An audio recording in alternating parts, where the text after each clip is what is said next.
moi, ce qui m'a impressionné dans ta bio, c'est qu'en fait, tu t'es fait tout seul, très jeune. Autodidacte, ouais. Autodidacte dès l'âge de 20 ans, tu commençais déjà à faire arts artistique. J'étais déjà dans le milieu, ouais. Comment on fait à 20 ans pour vivre dans un monde où tu ne connais rien, parce que c'est pas du tout ton domaine, t'as pas de pied dans le business. Il faut savoir un truc.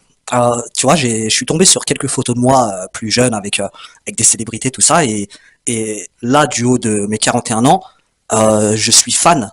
J'ai beaucoup de respect pour ce jeune Magid de l'époque. Ouais. Quand je le regarde en photo, je me dis mais waouh, parce qu'en fait, là maintenant à mon âge, je sais pas si je serais capable de faire ce que j'ai réussi à faire. Ouais. Tu vois, j'avais tout le temps des objectifs, je les ai toujours atteints, c'est pas tout le monde.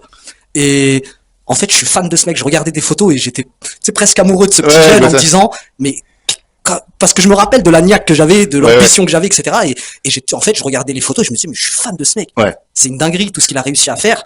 J'ai du respect pour ce jeune moi. Ouais. Tu vois ce que je veux dire?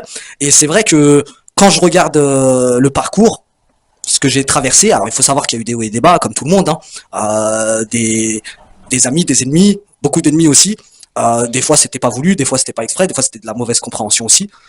Mais quand on monte dans le game, on efface forcément des gens. Ceux qui sont du milieu le savent. C'est pas forcément intentionnel. C'est toujours une histoire de place et de capacité à travailler, de la masse de travail que tu peux accumuler. Quand tu travailles, qu'un artiste il a 3-4 personnes autour de lui et que toi t'arrives, t'es venu pour faire un travail ou deux travails, finalement tu te retrouves à tout faire et que tu dis à l'artiste tiens, il y avait des gens autour de toi, il m'a dit bah toi tu fais tout alors et finalement tu te rends compte que tu as effacé des gens sans le vouloir.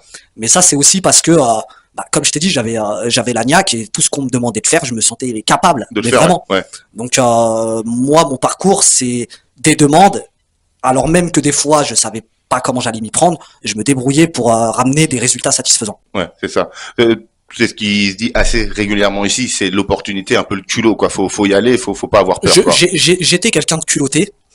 Je ne le suis plus, en tout cas beaucoup moins. Mais c'est vrai qu'à l'époque, j'avais pas froid aux yeux et je trouvais ça d'une banalité infligeante d'ailleurs de pouvoir faire des demandes à X ou Y justement pour pouvoir m'apporter du travail.